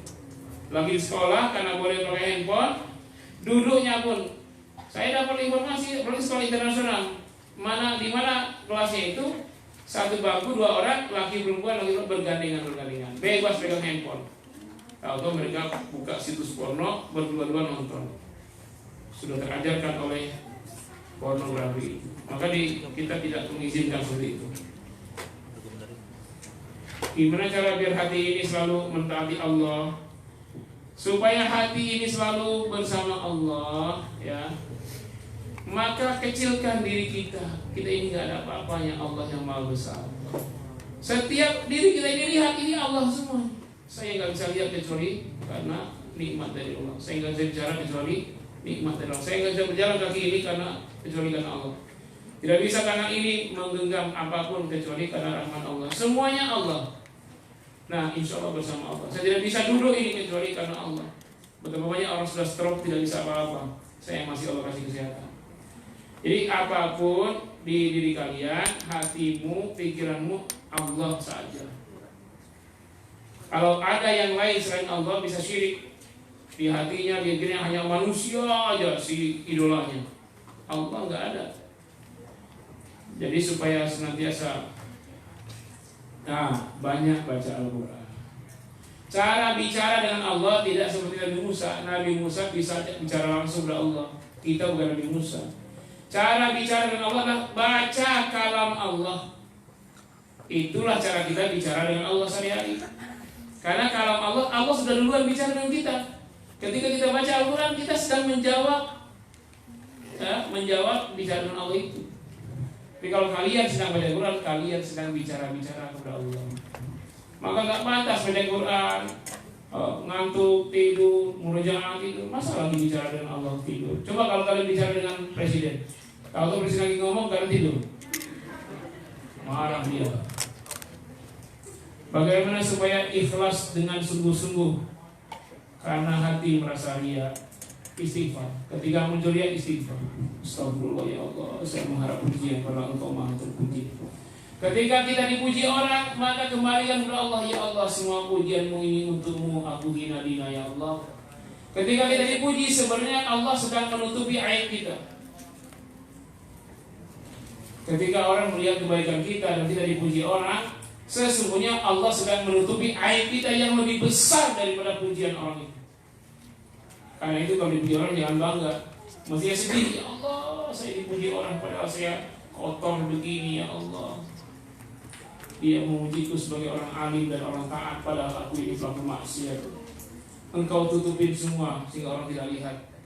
Nah, karena orang tidak lihat, makanya aku kelihatan mulia, padahal aku hina. Ya, gitu ya. Mau tanya, kalau kita punya uang banyak tapi hasil riba terus disumbangkan untuk anak yatim, untuk apa boleh? Kasih saja, jangan sebutkan dari sumbernya. Ya, tapi yang saya sarankan, ya tapi kita tidak dapat pahala. Uang riba itu sampah, nggak bisa diapa-apain. Makanya kalau kita terpaksa, memang uang bukan kita yang riba, orang lain, ya ditipu kita, ya udah kita kasih aja. Ini ada jalan bolong, bangun, perbaiki. Tapi nggak usah sebut ini uang riba. Kenapa? Kalau tersebutkan si penerima nggak boleh terima. Kalau kalian dikasih uang riba, jangan terima. Pondok kita ini pernah mau dikasih 300 juta. Prosesnya alot, diseleksi dulu. Pondok kita diseleksi oleh perusahaan, diseleksi. Ketika mau dikasih, ini Pak Ustadz, kita ini dari bunga bank perusahaan, kita cari yang layak terima. Nih kami kasih, astagfirullah Pak, coba nggak sebut sumbernya kami terima. Karena Bapak sebut bunga bank perusahaan, saya minta maaf, tidak saya terima walaupun besar. Jadi riba itu kecilnya ditolak, besarnya ditolak. Jangan Pak Ustadz, ini ada semua 10.000 dari mana? Dari uang bunga bank riba. Gak mau saya riba. Pak Ustadz jumlahnya 3 juta. Oh, saya pikir-pikir dulu deh. Jangan gitu. Makanya ma'min apa ini? Siapa yang mati karena taun maka dia mati syahid, benar dengan syarat-syarat yang 5 kemarin ya. Kalau dia tidak keluar dari tempat dia taun, dia tidak mengeluh ketika kena, kalau dia pun selamat atau kena, dia yang itu takdir, yakin hanya mengharap pahala Allah, yakin janji Allah yang benar. Asal apa yang menjadi faktor Ustaz Habib menjadi sukses? Saya nggak tahu. Saya belum bisa dikatakan sukses. Perjuangan tidak ada kecuali di akhirat. Sukses kalau kita yakinkan sudah pasti seluruh jasa kita ini sudah berada di surga, baru sukses. Kalau belum sampai seperti itu, belum ada yang sukses. Nggak tahu kita akhir kehidupan nanti, ya. Jadi upaya ke sana harus, tapi pasti sukses atau tidak. Kalau kaki kita sudah masuk ke surga, seluruh badan kita sudah berada di surga, barulah itu sukses. Kalau belum, perjuangan terus. Di dunia nggak ada yang sukses. Walaupun kaya, walaupun nggak ada yang sukses. Ya, dunia mazra'atul akhirat. Dunia tempat bercocok tanam, panennya di akhirat. Dunia perjuangan, di akhirat hasilnya. Kalau yang tidak ikut perang karena uzur dan mati apa dia syahid? Iya. Kalau dia betul-betul berdoa untuk yang berperang, dia ingin supaya Allah memenangkan agama ini atas yang lain, bersungguh-sungguh sambil sakit. Apalagi orang sakit. Orang sakit itu dekat kalau ketika dia sakit dosanya berguguran. Ketika dia ikhlas terima sakit, dia dekat kepada Allah, doanya terima Allah. Maka ketika kalian sakit berdoa yang banyak, minta sehat kepada Allah. Orang yang sakit itu dekat kepada Allah. Ada yang mujahid tapi tidak syahid, tetapi yang hidup mulia. Apakah yang mendapat pahala syahid? Tidak tahu, kita yang pilih. Kalau dia tidak mati syahid, dia dapat pahala syahid. Kita ini ya, siapa yang mati karena wabah, di tempat wabah, dia mati syahid. Sekarang kita di tempat wabah, kita tidak kena wabah, tapi kita berjuang untuk tidak pulang kampung. Kita amalkan hadis Nabi, tidak keluar dari negeri wabah. Ketika kita tidak mati, kita sehat-sehat saja, niatnya karena Allah, dapat pahala syahid. Perhatikan baik-baik. Contohnya kita ya, sekarang kita ini berada di epicentrum corona, di pusatnya corona. Jakarta dan sekitarnya ini adalah Wuhannya Cina. Jabodetabek ini Wuhannya Cina. Apalagi Jakarta Selatan paling banyaknya yang kena corona dan mati. Kita bertahan di wilayah epidemi ini, lalu kita kena corona dan mati syahid. Oke? Kita bertahan di negeri wabah ini. Kita jaga kesehatan, kita terus beraktivitas, banyak baca Quran, lalu kita tidak terjangkit dan kita tidak mati. Insya Allah kita dapat pahala syahid, karena kita sedang berjuang sama dengan yang sedang sakit. Yang sedang sakit tidak keluar, dia berjuang. Yang sehat tidak keluar, bahkan dia membantu yang sakit. Dokter-dokter, perawat-perawat yang tidak meninggal pun. Jadi kalau ada dokter yang merawat orang corona dan mereka tetap sehat, mereka dapat pahala syahid walaupun tidak mati. Jadi pahala syahid itu tidak menunggu mati. Pahalanya itu senilai dengan orang syahid, tapi dia masih hidup. Bahagia nggak kita? Kita bertahan, kita tidak mudik dengan segala beratnya beban secara ekonomi berat untuk bertahan, makan, minum dan lain. Itu bukan itu jihad. Ketika tidak ada lagi sumber pencaharian, kita bertahan dengan kelaparan untuk tidak keluar dari wilayah pandemi. Semua dikurangi, yang makan 3 kali jadi 2 kali. Bertahan terus, itu kan perang, itu jihad. Maka kalau tidak mati, tidak kena wabah, tetap insya Allah dapat pahala syahid. Yang penting apa? Niat. Yang penting ini niat, tidak keluar, niat karena Allah, mengikuti tuntunan Rasulullah. Mudah-mudahan kalian semua sehat walafiat dan dapat pahala syahid. Kemuliaan yang Allah berikan kepada orang yang tidak cemen. Nah, kalau yang mudik itu cemen, maka kami ya kita berusaha lah. yang tidak pulang, tidak mudik, kita bertahan, pemerintah bantu. Saya bantuan pemerintah cuma dapat 20%, 30%, 40%, sisanya masyarakat saling bahu-membahu. Yang kaya bantu yang miskin, yang masih ada bantu yang sudah kehabisan. Yang bertahan di wilayah wabah, mereka sama-sama bertahan, maka yang berlebih bantu yang kurang. Jangan mengandalkan dari pemerintah saja. Apalagi pemerintah utangnya banyak. Nanti kita harapkan bantuan pemerintah, hasil dari pinjaman luar negeri, uang bunga riba, ya. Siapa itu? Nanti ditegur BP, baper. Kalau sebenarnya ada orang yang ingin jihad, tapi dia ada uzur, ingin sekali niat jihad, tiba-tiba ia wafat. Apakah ia wafat dalam keadaan sakit? Iya. Kalau dia ingin ya, tapi kalau dia menentang enggak? Ya. Pertanyaan dari Abi Anggun. Ya, dari Abi Anggun. Nah, Anggun. Anggun. Oh, ini dia. Abinya Anggun bukan abinya Nisa. Abi Nisa apa Abi Anggun? Ya. Bagaimana pendapat? Oh, Pak. Bagaimana?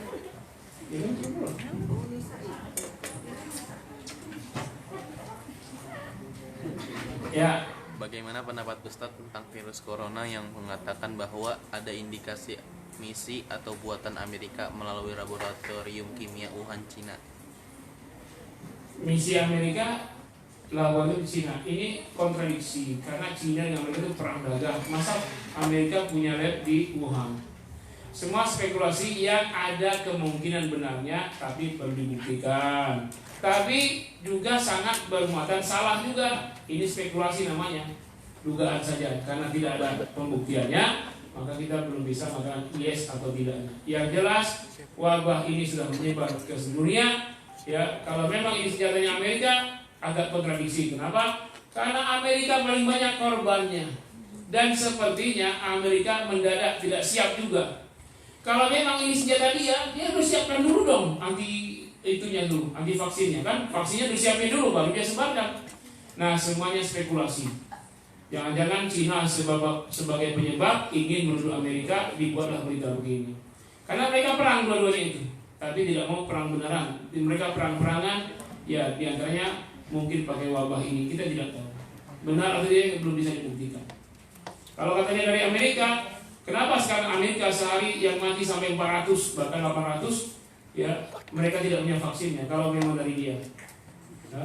Yang pasti sumber yang kita dengar, yang kita bisa lihat secara zahir, nahnu nahkum bil zawahir, kita hanya bisa menghukumi yang terdengar, yang terlihat, yaitu sumbernya di Wuhan. Sebab awalnya dokter di Wuhan sudah mengatakan ada virus baru. Kami aneh ini virusnya, disampaikan kepada pemerintahnya, dokter ditangkap, nggak boleh menyebarkan berita ini. Dokter yang menyebarkan berita ini ditangkap oleh pemerintah. Akhirnya tahu-tahu meledak di Wuhan. Nah, kalau melihat dari asbabul muncul ya, sebab munculnya di Wuhan, dokter yang sudah tahu virus ini melihat seorang pasien yang sudah mempersiapkan obatnya malah ditangkap di Cina itu. Kalau begitu Cina itu sumbernya. Nah, sekarang Cina sudah merasa bersih dari corona, lalu menuduhkan ke Amerika karena mereka saling perang berdua itu. Kita tidak pendukung Cina, bukan pula pendukung Amerika, tidak sama sekali. Tapi yang pasti virus ini menginjak dunia. Kalau memang sumbernya dua negara itu, atau salah satu dari keduanya, atau salah dua-duanya, maka itu kezaliman yang luar biasa. Yang kita doakan kezaliman kepada Allah agar dibalas kepada mereka itu. Karena menyiksa seluruh dunia hanya kepentingan sebuah negara mereka saja. Ya, itu satu orang yang terbunuh sama saja membunuh seluruh dunia. Siapa membunuh satu orang, dosanya sama dengan membunuh semua dunia. Udah berapa puluh ribu sekarang yang mati. Ya. Habis?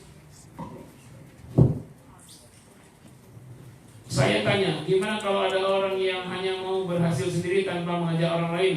Ketika diajak berhasil sama dia nggak mau. Bukan begitu, kita tidak tahu orang ingin berhasil sendiri itu gimana konsepnya. Ya, kalau dia ingin belajar sendiri tidak mau, kan dia target. Kalau dia sedang belajar yang diganggu. Nah, siapa yang sudah menguasai, berbagilah ilmu. Siapa sih yang mau berhasil sendiri? Tidak mungkin orang bisa berhasil sendiri tanpa orang lain. Kalian yang hafiz tidak mungkin jadi hafiz kalau nggak ada guru kalian yang ngajarkan, tidak ada tempat restoran. Coba aja pulang ke rumah ke pesantren. Mungkin kalian khotam semua game, bukan khotamnya Al-Quran. Nggak ada yang berhasil dengan sendiri ya. Si kaya apapun, saya apapun, pasti dia butuh orang lain untuk berhasil. Nggak mungkin dia berhasil sendiri. Bagaimana sedang mencari nafkah, misalkan rumahnya di Tangsel, lalu dagang ke Depok, apakah ya? Itu sudah ya. Orang yang sama, apa beda? Kalau lagi di WC terus teringat Allah, kita memujinya dalam hati boleh. Dalam hati tidak ucapnya ya. Harus ingat Allah terus walaupun dimanapun. Tapi yang menjadi masalah kalau di WC ingat Allah, di musola malah lupa. Nah, itu. Ingat Allah di mana saja. Tapi ketika dia dilafazkan dalam bentuk zikir, jangan di WC. Ingat Allah di sini musola, subhanallah, subhanallah, walhamdulillah, wala ilaha illallah, wallahu akbar. Di WC ingat Allah, diam saja. Jangan kalian subhanallah. Kadang anehnya pas di musola tidur, di WC ingat Allah. Itu setan yang menggoda itu. Izin tanya, bagaimana hukumnya kita sholat dengan keadaan mata tertutup tapi bukan tidur, dengan niat bermujahadah mencari kekhusyukan. Kalau tutup terus jangan ya. Siapa tahu nanti pas lagi sujudnya botol minuman ketutup. Ini yang laki-laki ini juga nih, yang taruh botol di depan mukanya itu jangan pas di butut orang. Kasihan pas dia lagi sujud. Kasihan yang di depannya. Perhitungkan ya, kalian nih sujud, kepala di sini, nah di samping kepala kalian itu minumannya. Jangan pas di butut orang, pas pula lagi. Pas dia sujud, salah itu. Kalau misalnya kita pernah ngibulin orang tua, ngibulin orang dan ngutang, kemudian orang tersebut keluar dari pesantren, terus orang yang ngibuli bertobat dan berniat kalau bertemu ingin minta maaf, terus orang tersebut sudah tidak ada, diterima atau tidak? Dosa, tetap dosa. Ngapain ngebully orang? Ya, ngebully orang lalu orangnya keluar, dosa itu. Sampai kapanpun gak akan diampuni Allah kecuali ketemu orangnya atau keluarganya minta maaf. Siapa yang ngebully di sini? Tahu ngebully tahu? Saya aneh kalau misalnya ada yang masih bully juga ya. Sudah begini saya ketatnya masih lolos juga. Padahal 24 jam saya awasi kalian ini. Berarti orang ini orang syirik, orang riya. Dia hanya taat ketika lihat Pak Habib atau Bu Nurul. Dia yakin Allah nggak lihat, makanya dia ngebully orang. Jadi siapa yang ngebully sebenarnya dia sedang mengingkari Allah. Dia merasa Allah nggak lihat, ya. Siapa yang ngebully itu? Termasuk maling. Di sini ada air. Kok kan setiap beli ada namanya? Kok ini nggak ada namanya? Karena nggak kenal bahasa. Jangan suka bohong. Ini kalau ambil, kalau memang kalian ambil, tinggal bayar. Kalau perang niatnya dua, satunya karena Allah, yang keduanya ghanimah. Boleh ya Allah, saya dapat ghanimah karenamu. Nah, itu ujungnya. Boleh nggak? Ya Allah, semoga dapat Engkau berikan ghanimah. Ya Allah, semoga Engkau berikan harta. Niat kerja ke kantor kan supaya dapat gaji sebagai rezeki dari Allah. Boleh. Tapi yakini semua sumbernya Allah. Sehingga kalau kita bekerja di kantor, bos kita non-muslim, dia paksa kita untuk Natal bersama, kita menolak. Saya kerja bukan semata cari duit, niat karena Allah. Tidak mungkin saya dapat rezeki dari Allah, saya melanggar aturan Allah.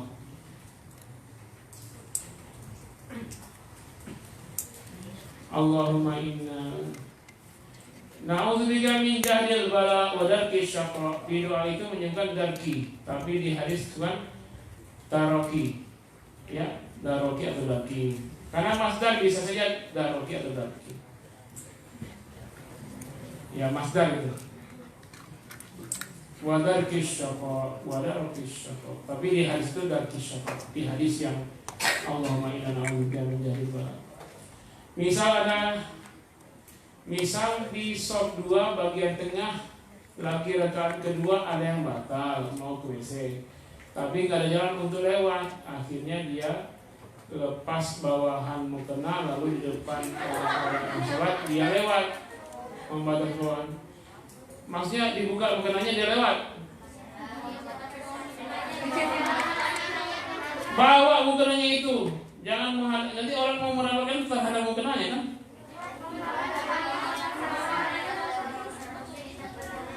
Dia lewat depan orang sholat dulu, masalah buat dia. Kalau sudah uzur karena buang angin lepas wudhu, keluarlah walaupun melewati orang sholat. Gak apa-apa, itu uzur namanya. Kalau misalnya nggak ada kepentingan, lewat depan orang sholat nggak boleh. Kalau ada kepentingan, karena itu silakan. Ustaz biro tema, kenapa sih ada orang yang lebih mudah menghafal lagu dan Al-Quran? Karena hatinya lebih condong pada lagu. Kita akan lebih hafal kalau hati kita condong kemana, ya. Jadi mencintai Al-Quran itu tidak bisa disaingi dengan yang lain. Kalau Al-Quran itu disaingi dengan lain, Al-Quran maha pencemburu, maka Al-Quran yang pergi. Hati kalian sedang condong pada Al-Quran, lalu ada kecondongan kepada drum band misalnya, maka Al-Quran dengan sendirinya akan keluar dari hati kalian. Al-Quran maha pencemburu, dia nggak mau diduakan. Gak ada, dia hafiz, tapi dia juga banyak hafal lagu-lagu barat. Ya, pada saat itu. Yang jelas dia hafal duluan, baru hafal lagu. Tahap berikutnya dia akan hafal lagu dan lupa semua ayat. Karena Al-Quran tidak mau diduakan. Di hatimu ada Al-Quran, tidak boleh ada lagu-lagu yang lain mengalahkan Al-Quran. Ada lagu, mau lagunya lagu Marawis, mau lagu apa, nggak bisa diduakan. Apalagi dengan musik-musik Hong Kong, musik apa, musik Korea. Masa kok hanya Al-Quran tidak boleh diduakan di hati. Tadi ada pertanyaan, kenapa susah sih menghafal Al-Quran, Kak? Mudah menghafal lagu? Karena ya, Al-Quran tidak mau diduakan. Dia pergi dari hati kalian. Jangan sambil-sambil ya, sambil ngapal lagu barat, ngapal Quran, nggak ada sambil-sambil. Tapi kalau Al-Quran dengan doa-doa senyawa dia. Nih kalian menghafal doa banyak nih, hafalkan semuanya.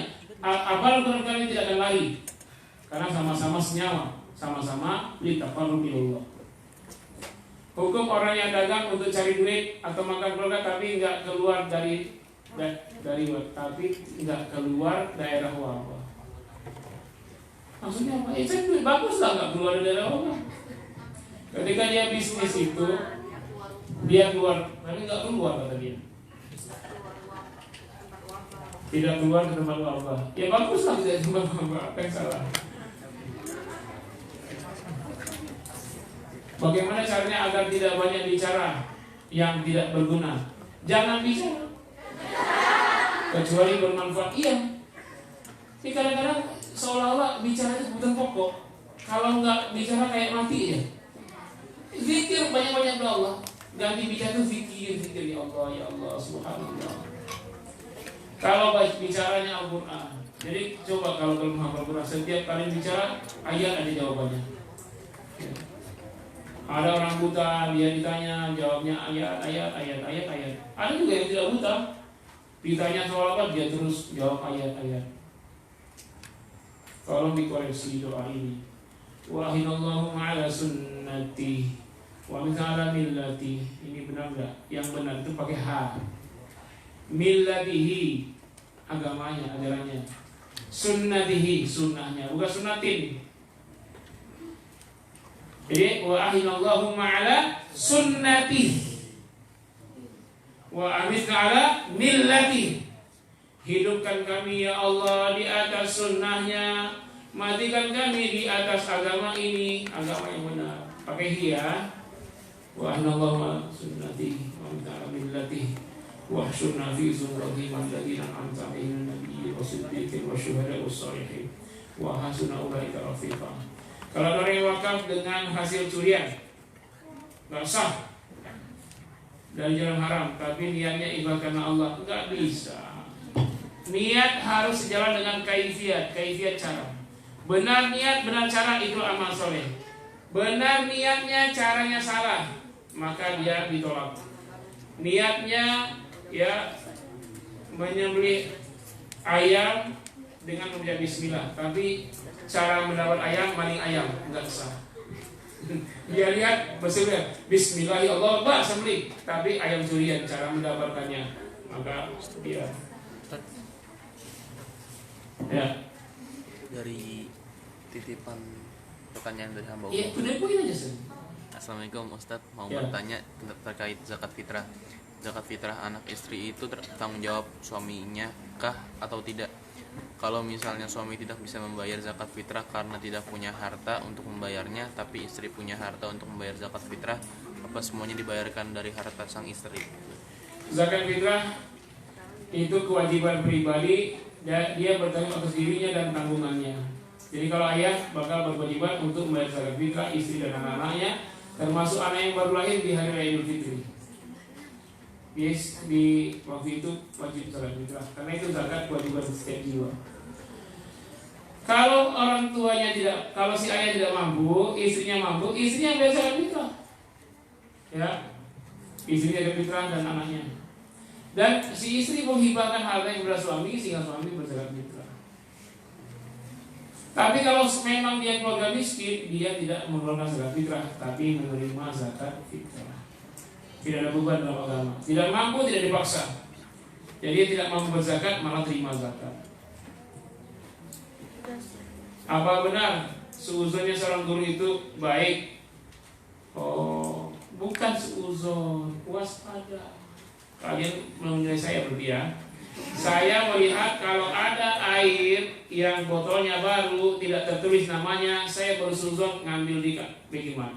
Kenapa? Ketentuannya siapa yang beli botolnya dicatatkan. Nah kalau misalnya ada botol tanpa ada catatan, saya bersusun. Jangan-jangan ini ngambil. Kenapa? Tidak dijaga tuh. Airnya terpampang saja. Yang jaga dari mana? Ya.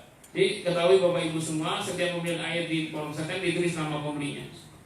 Kalau ada yang ditulis ya saya bersusun. Bukan saya menuduh. Karena indikatornya dilanggar. Ya. Kalian begini. Lagi ngajinya begini lah, nunduknya paling dalam berapa derajat. Saya bersurat kalian lagi tidur itu nggak apa-apa, bukan saya menuduh. Karena indikatornya ada. Orang normal belajar tuh begini, agak ngantuk begini. Kalau udah sampai ke bawah sekalian, apalagi sudah ngeces. Saya bersurat tidur lagi belajar. Apa hukumnya jika kita memiliki kebun yang jauh dari rumah sehingga kebun itu jarang kita rawat? Apakah kita termasuk orang yang berdosa? Kalau tidak dirawat, berdosa kita. Jadi caranya kita muzarah, kerjasama. Tinggal 2, 4, sudah. Ya udah. Apalagi kita sholat sunnah qabliyah ba'diyah tapi berjamaah. Sholat qabliyah ba'diyah sendiri ngapain berjamaah? Terima kasih. Dengan sekalian, waktu kalian terbatas sekali, gunakan sebaik mungkin, makanlah dengan niat ibadahkan Allah. Niatnya baca doa, selain baca bismillah, baca doa yang lain.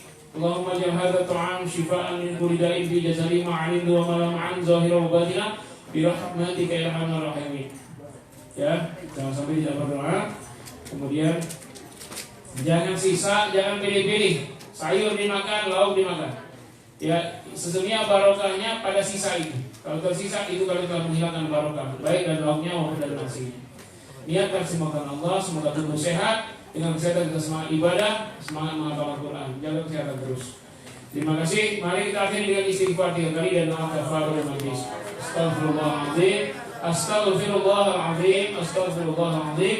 Subhanakallahumma bihamdika asyhadu an la ilaha illa anta astaghfiruka wa atubu ilaik. Wassalamualaikum warahmatullahi wabarakatuh.